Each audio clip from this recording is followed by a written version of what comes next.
Hello, everyone. Today is Saturday, February 26th, 2022. Rwanda's agriculture exports rose by 39% to 543 billion Rwandan francs in 2021. This article comes from the Rwandan newspaper, The New Times.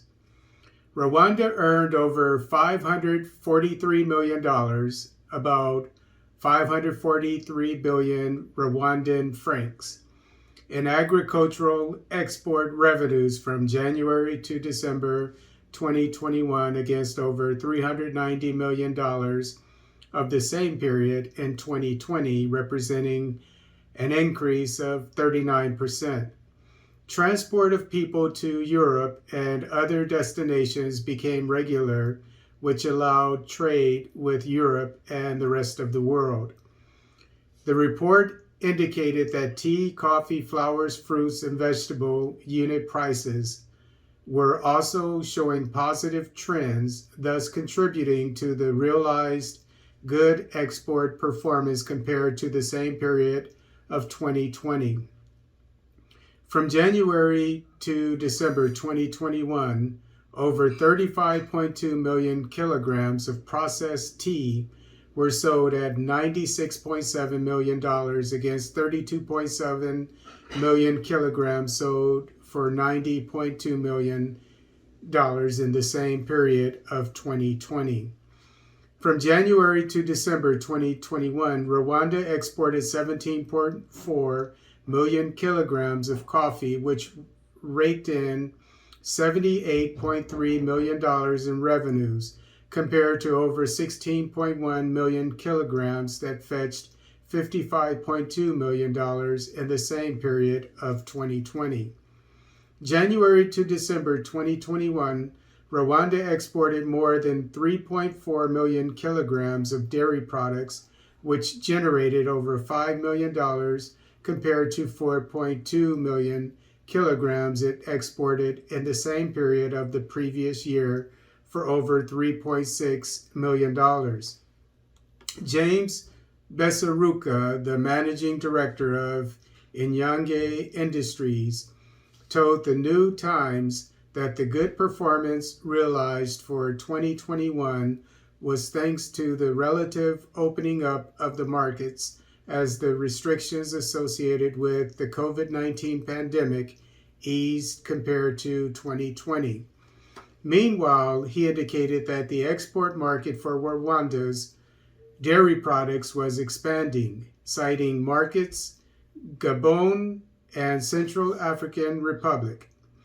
There are new market opportunities that are opening up every year, he said, indicating that the 2021 revenues would even go higher if there were no COVID-19.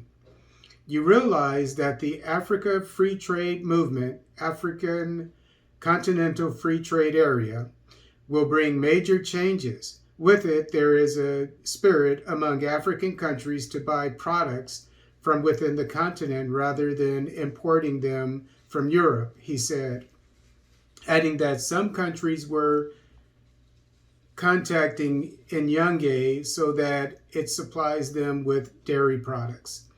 From January to December 2021, fruits exported from Rwanda amounted to 6.9 million kilograms and generated $9.9 million.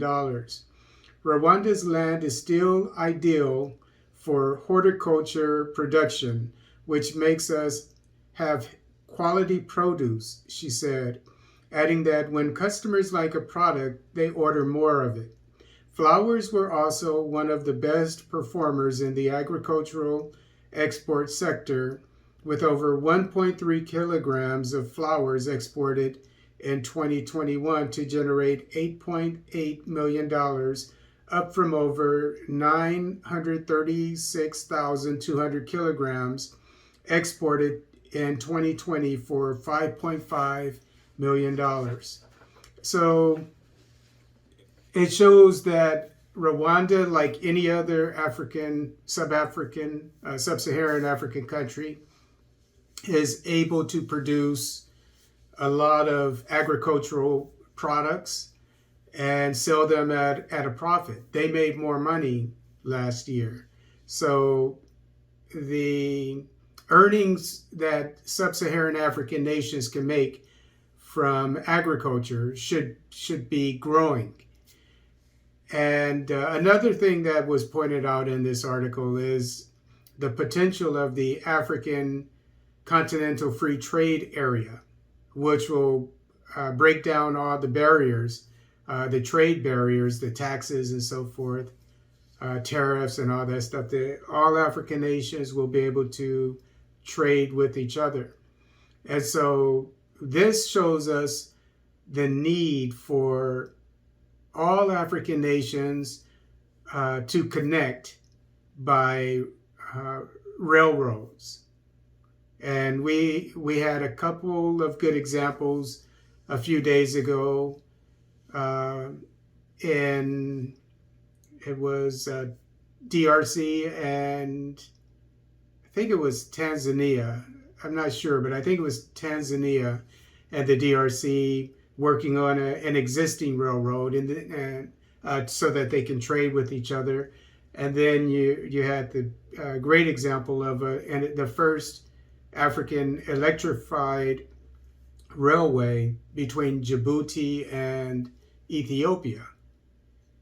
So these are two good examples of what all of sub-Saharan Africa should be doing to facilitate trade for well, it's already started, the African Continental Free Trade Area.